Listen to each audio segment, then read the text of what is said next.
Bringing you the top stories from Bonners Ferry to St. Mary's and everywhere in between, this is the North Idaho Prepcast with Ryan Scaggs.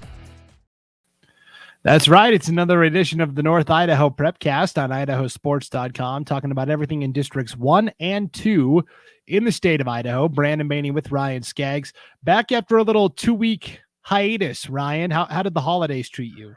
Good. Got a chance to hang out with family and spend some time, and shout out to all the parents out there that have to deal with birthdays around Christmas and New Year, myself being one of them.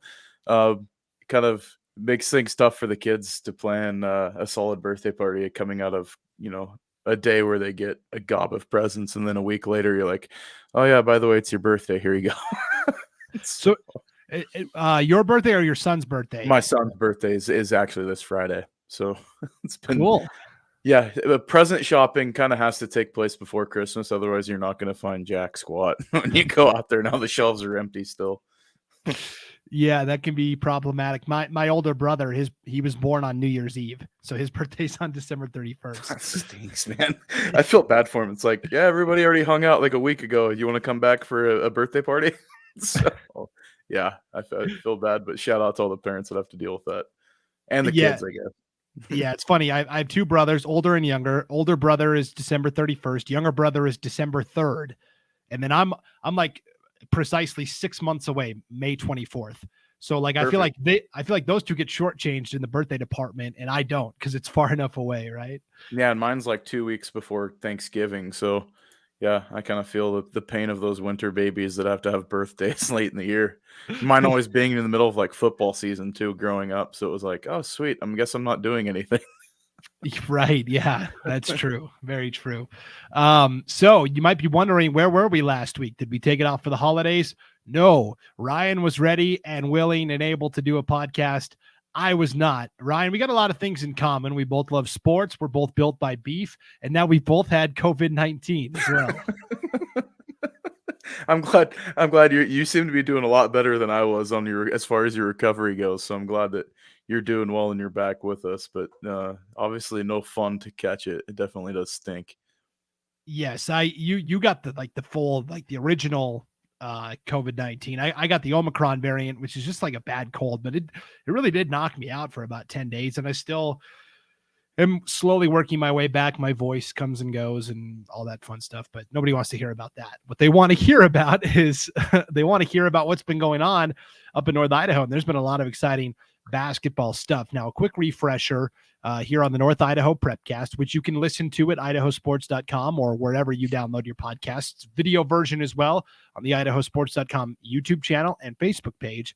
But each week, Ryan, we've got your North Idaho 9. It's your power rankings, 5A all the way down to 1A of the best basketball teams up north. And we always have a little graphic that we include on the video side of things. Otherwise, if you're listening, we'll go through the list 1 through 9. Where do you want to start, boys or girls basketball this week? Let's start on the girls' side. I think there was some interesting stuff that took place in the last couple of weeks, obviously, since we had our last episode. We knew Lake City and Post Falls were down in Vegas at that tournament doing well. Lake City's continuing to roll. I mean, they're number one, obviously, in our ranking, but the T-Wolves are looking solid, which will actually have their game against, which is going to be an awesome one, playing Coeur d'Alene this Friday night. So we'll actually be able to have North Idaho game nights coming back this week, and choosing a worthy game, I think, for both the boys and the girls side. Those Lake City Coeur d'Alene games are going to be great. Coeur d'Alene's a team that played pretty tough down in Boise. They went down before New Year and went down and played pretty well, going 2-1 on their road trip down there. They had some interesting issues with busing down there and getting stuck in the snow and having to stay the night in a church coming home in LeGrand, Oregon. So, the Vikings for the boys and girls basketball teams are a little road weary, but no worse for the wear. I think that they, luckily didn't have a game early this week. So they're hopefully going to be fresh and ready to go, kind of shaking off the rust. But number 4 or 3, we had Post Falls, who ended up winning the Avista tournament down at LCSC in Lewiston, defeating Lapway along the way to winning that, also beating Lewiston in the championship game, I think is who they played in the title game for that one. and taking care of their opponents pretty handily in that tournament, with some really solid programs on the girls' side that were there. They had a pretty balanced with Richland. Washington was there, who's a pretty good basketball powerhouse too in the state of Washington. So some great programs that they beat along the way, and a good win for that Trojan team that I think is very underrated. I mean, those top 3 teams we're looking at, you're only getting 2 berths to state, so they're going to start slugging it out here over the next couple weeks. Lapway, obviously in the 1A, they're ranked number 1 still. Their losses, their losses coming in that Avista tournament, they lost to Post Falls and they lost to Richland, who's a 4A school in the state of Washington. I mean, they've got an enrollment like close to 2,000 kids. So, they're holding their own against some really big schools. And, the Wildcats are looking like a really solid program still. I don't put much value in those losses. Timberlake is a team that, they just keep winning, man. They're plugging away. Like we talked about it kind of earlier this year in our preview shows of the, the Timberlake squad. That all they know how to do is win. I mean, they're 7-2 right now in the season, and they're ranked number 4 in the latest poll, and I see that Tigers team. They're going to keep it going. They've reloaded. They graduated a ton of kids, but those girls are playing tough ball right now, and I see that continuing. Grangeville's another team that was at that Avista tournament. Had a couple tough losses, but that Bulldogs team's tough as well, and they're going to keep moving through it too. I think that they're going to take care of business coming on down the stretch. They should be favored at least in the state tournament to place. I don't know if they're going to take home the number 1 trophy, but they're certainly be in the mix for hardware playing on day 3. And then I've got Prairie, who's beat Kendrick last night. So that was kind of my toss-up. It was either Kendrick at 7, Prairie at 8, or Prairie at 7, Kendrick at 8. And Prairie ended up winning that game last night. So they're at number 7, Kendrick's at 8. And then rounding it out is the surprise team, I think, kind of right now, North Idaho, with the Wallace Miners, man. They only have 1 loss on the year so far, and they're playing some great basketball. So shout out to them and entering in the rankings there. And there's some teams that are lurking out there. But, Clearwater Valley's out there at 7-3. Lakeside's out there too. They've only got 2 losses on the year so far. So couple of teams kind of on the outside looking in, but that's what we've got for the girls ranking so far. I want to start at the bottom of your list with Wallace at number 9, because the question is going to be the same as it was in volleyball, where we know Wallace is good, but District 1 up north only gets a half a bid. So if Wallace wins districts, they have to still play the 3rd place team from the White Pine League over in District 2. So you're looking at, right now it would be Clearwater Valley. Yeah. Yeah. So my question is, how do you think Wallace would do in a matchup with like a CV? I don't know. I think we try to find common opponents, and they haven't really been there. And so, your next option is just to look at overall body of work. I mean, to be 8-1 this point in the season, you're doing something right, obviously. I have them there basically purely on record. I think we'll know more once they enter the meat of their schedule and they play the Lakesides, Genesis Prep. They get some of that under their belt. We'll really know a little bit more about who they are. But for right now, they've done their job. I think Clearwater Valley is a solid team. That league is an absolute just beast between Lapway, Prairie, Clearwater Valley. You can throw Genesee in the mix, Cami Eyes in there too. So that tournament, anything happens in that when they get to that tournament at LCSC for their district tournament, it's pretty awesome because they play in, what would be like a state tournament type venue. And it does kind of have that feel for each game. So, I mean, kudos to that league for choosing that venue for that tournament, because it's awesome. It's super cool. And I would love for us to be able to do a couple games there, maybe this year or next year in the future. But it's interesting you kind of pose that question, because we don't really know until we see it. But I think that they would hold their own well. I don't know necessarily as far as being battle tested night in and night out like the White Pine is. But but I mean, for their body of work, they've kind of taken care of business so far for what they've been able to do. Yeah, that White Pine League, it's a nice, even 8-team league. It's an 8-team bracket. It's just, yeah, you're right. It works. It just works when we get to districts. Let's go to the top of your list. And I want to hone in on Coeur d'Alene at number 2, because you mentioned they went down to the Timberline tournament co-hosted by Timberline and Bora. And as fate would have it, Coeur d'Alene got to play the 2 hosts. They actually handed Timberline their first loss of the season on the second day of the tournament, which was very impressive. And then on the third day, they lost to Bora. But again, I don't take too much stock into that loss. It was somewhat close, and it was also the third game in 3 days. Yeah. And I don't put a ton of stock. I think it was just more of a nice test to see kind of where you're at. Like, Bora's a solid program. Timberline's good. And so to show up down there and be able to, step toe to toe with some of the better teams in the 5A rankings in the state and hand one of them a loss. I think splitting just in those last 2 games is a win. I mean, in the grand scheme of things, just because you've got to battle so much getting down there. It was a long road trip down, obviously even longer coming back, but they had to spend a couple extra days in Boise, just like doing karaoke and some other stuff, like trying to keep themselves busy before they could even come home. And so, I guess I-84 was closed for a while outside of La Grande, Oregon. And so, things get interesting when you try going that route home. But, that Coeur d'Alene Vikings team is I don't want to say streaky, but they're sneaky good defensively. And, they can cause the hottest shooting teams to have an off night. And just by playing decent offense but being able to really kind of stand their ground on defense, they're going to be able to probably make some noise. I don't know. That Lake City team's pretty dang good, but those games are going to be great. I'm looking forward to the Coeur d'Alene, Lake City, Post Falls, those 3 teams playing each other throughout the remainder of the season. Going to have some awesome games from, because what Coeur d'Alene did to Sandpoint the other night, who is a Sandpoint team that was actually pretty hot coming into the game.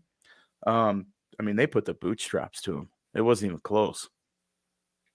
Yeah, they went on like a 19-0 run, I think, at one point in the first half. I mean, it was insane. It was like 60-15 was the final or something like that. So, and a Sandpoint team that's not bad. So, this Vikings team is pretty dang solid, let's be honest. Yeah, 3 teams that are all clearly state tournament worthy. But as a reminder, Inland Empire League gets 1.5 bids to state district champ, and then runner-up gets a play-in game to try and earn that second spot. What would be more difficult right now, Ryan, do you think? Trying to drive on a bus from Boise to Coeur d'Alene with all of the winter weather and problems we've been having, or getting a flight home from Florida to Kendrick, because right now the airports are kind of a disaster as well. And that's what Kendrick had to do. Yeah, I don't know if they flew from Spokane or if they flew out of Lewiston. That's the other question too. Lewiston only has like 2 connecting flights a day to Salt Lake City. So I think they have one that now goes to San Francisco. But that's that Kendrick one. My girlfriend tried coming back from DC the day after, or 2 days after Christmas, and she had a 15-hour travel day because of delays. So I'll take that bus ride, guys. At least I can lay down and sleep. I don't know. I've spent a lot of time in my day on school buses coaching, so I know what I'm capable of on a school bus. But airplane's another story. Well, and at least with the bus, you can go around town to different restaurants or bowling alleys or whatever. With the airport, you're pretty much stuck in that airport terminal, which sucks. You're married to the airplane and the will of the airline industry. So, I think that's a good call. I didn't really think about that coming back from Florida, but at the same token, I heard that it was like 75 degrees down there. So I'm not like, I'm kind of mad at them. Like, whatever, like, who cares? You're right. You want to complain? Shut up. Exactly. So yeah, the Kendrick girls obviously are very good. I think they're the best team in 1A D2 girls basketball. They're not going to get that respect in the polls because a lot of the pollsters just look at the overall records, and there are some teams that are undefeated that haven't played the schedule Kendrick has. But Kendrick wanted to challenge themselves, and they flew down to Orlando, Florida, right after Christmas for a big tournament down there, and they did pretty well.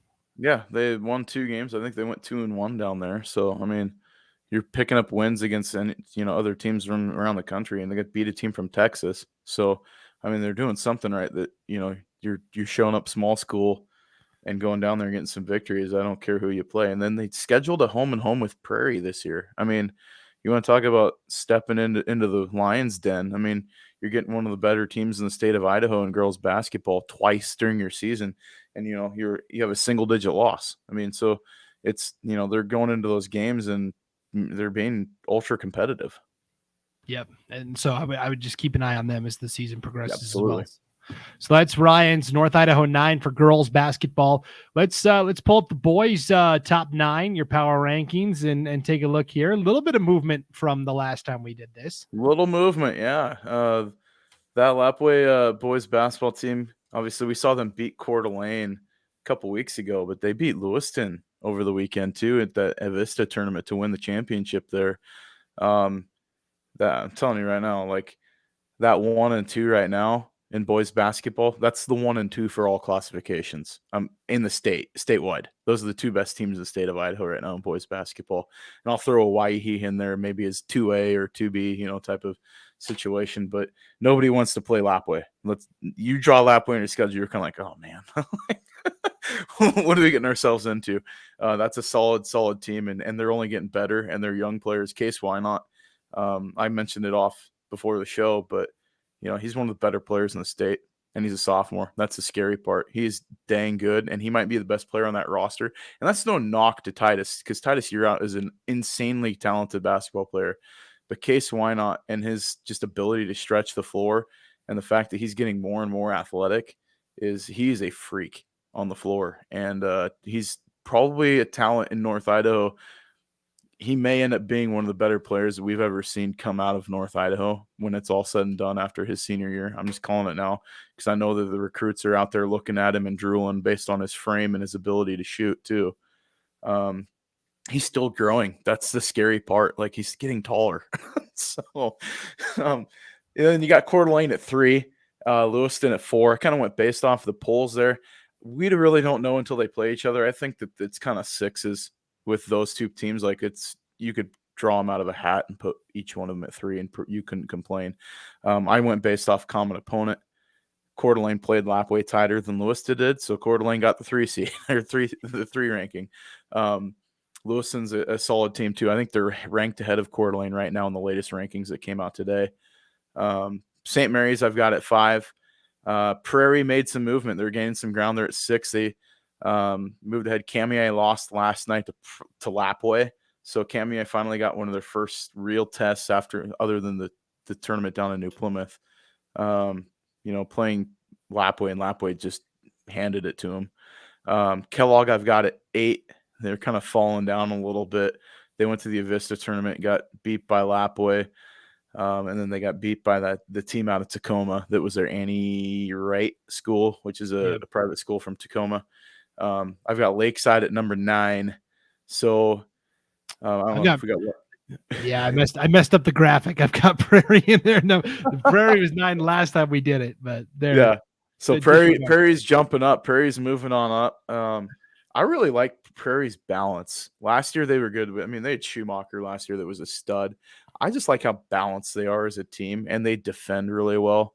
I mean, it's kind of like the old, 48 minutes of hell where you'd go play in college basketball where they'd press you for like the entire, length of the game. And I mean, they're just in your face. They're not real tall, but they're all kind of built the same. They're all about 6'1".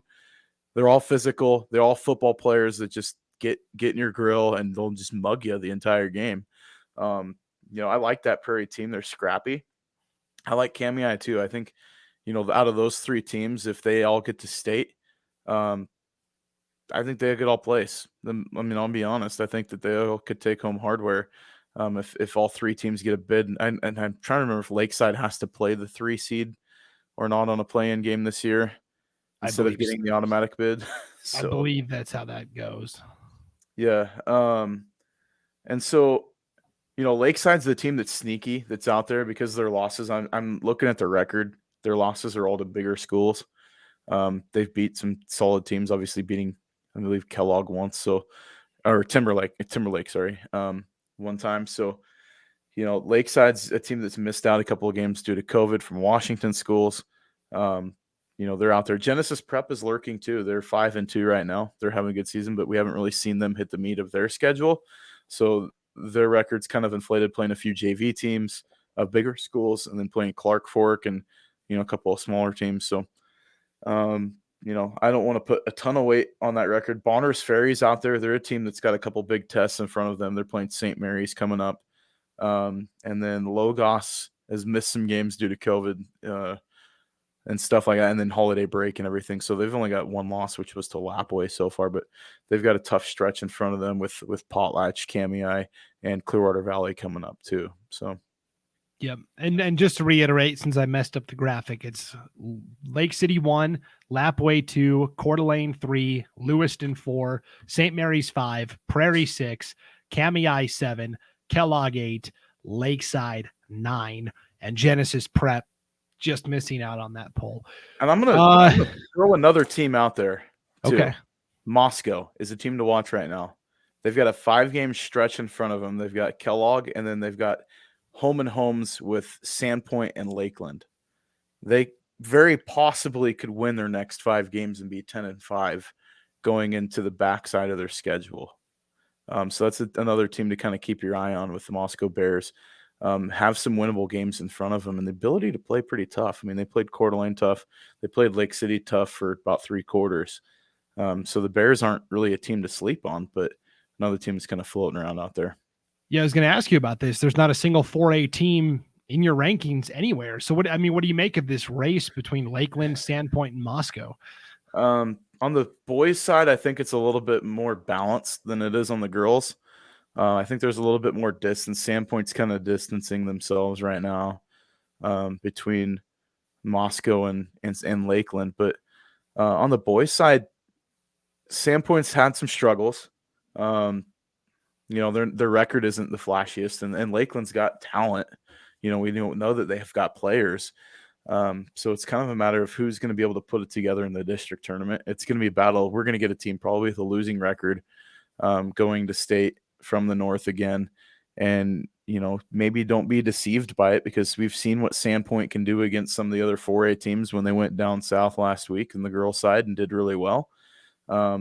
So, I mean, you can't really take these teams lightly. We saw Lakeland do it last year at state by going and placing and bringing home hardware, with a record that wasn't the flashiest or the prettiest, but they just had dudes that could play last year. And I think that we'll see the same maybe from Moscow this year.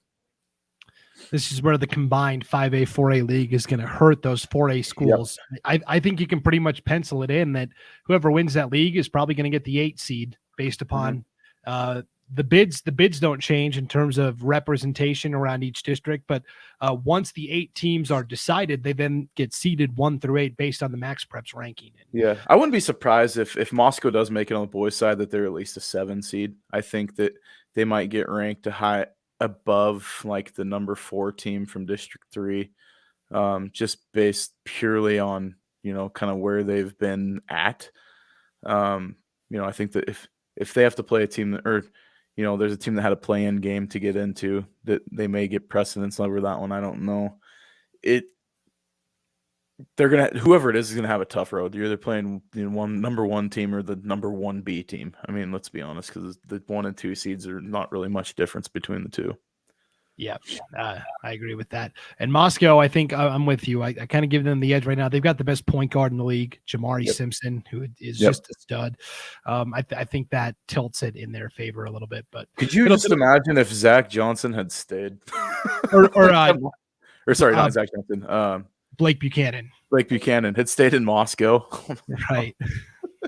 They'd be a legit 4A title contender, but yeah. They got to the state championship game Blake's freshman year, and then he and his family moved to Coeur d'Alene. So look at what he's doing at Lake City. So right. Yep, no doubt. One last footnote here before we get out of here. Lake City, Coeur d'Alene, and Post Falls all went down to Boise last week to play Eagle, Meridian, and Bishop Kelly in a 3 games in 3 days type of deal. And Wayne DeZubak, our great broadcaster for IdahoSports.com, kind of parked himself at Meridian and each night, so he got to see all 3 teams from the north. He said to him, in his eye, Lake City is the 5A team to beat, and he's seen a Waihe and Eagle play this year, and he still says Lake City's the team to beat. And he said he was really impressed with Coeur d'Alene too. He said he wouldn't be surprised to see Coeur d'Alene at state. So yeah, I mean, defensively, they're a really, really, really tough team defensively, and I know they kind of hang their hat on that. And so it'll be interesting to see what they do in their league schedule now. They've kind of made it through New Year's and everything. Defensively, it's just going to be that, they held Titus Year out for him is a marginal game. I mean, he was in like the high teens for points. I mean, they held him under 20 points. So, I mean, you're doing something right. Obviously, Case Why Not kind of went off in that game, but it's a tough draw or tough ask to ask for, hold all 5 guys on the floor from Lapway. You've got to do somewhere, but Cameron Cope plays tough inside, and they get great guard play. And defensively too. I mean, they're great around the perimeter. So the Vikings team is going to be tough. I really think that that's why I've got them at 3 right now, just because I think that, you look at tournament time and what you need from your teams, and guard play is probably the number one. When you get to state tournament, we see it year in and year out. Guard play kind of determines how the teams finish, especially in the first round, because you got to have the pace of play and you got to be able to keep the stability on the floor and limit turnovers. Coeur d'Alene does limit turnovers. They really do a good job protecting the ball. They just maybe don't score every trip down the floor. That's maybe their one downfall offensively. But they make up for it on defense. They'll force turnovers, and they'll be able to get their transition buckets too. Yeah, it's a nice system that they run with their second-year coach, John Adams. So yeah, those are some hoops thoughts as we're back into the new year, 2022. Conference play finally starts up north for those smaller leagues. So we'll find out where everybody sits pretty quick here, Ryan. Yeah, we'll know a lot more next week too, after the games from last night and then the games this weekend. We've got some good ones in 3A. There's gonna be some great matchups as they're entering league play too in the IML. So yeah, we'll have a whole slate of stuff coming up next week for the show. Plus, we'll get a preview some big stuff for wrestling, like with Coeur d'Alene and the other teams up north heading to Raleigh Lane and Doc Buchanan down in California. We'll talk a little bit more about that one because that's a huge tournament that Coeur d'Alene's going to be represented at down there too. Yeah, it's going to be so fun to watch them go compete on a big national stage. Yeah, big stage. So, and I believe that Blackfoot's down there as well as Nampa this year. So you got 3 teams from the state of Idaho going down to that tournament. It's pretty awesome. Yeah, it's going to be a lot of fun for sure. So, all right. Again, North Idaho game night up and running for the new year. Audio only broadcasts. Easiest way to find out which games we're broadcasting is to go to our site, IdahoSports.com, and click on the game streams tab on the homepage. That'll show you the broadcast schedule, not just for up north, but across the entire state of Idaho. So, Ryan, have fun calling games, and we'll see you back here next week. Yeah, looking forward to it. Thank you. All right. Thanks for tuning in to the North Idaho Prepcast. We'll see you next time on IdahoSports.com.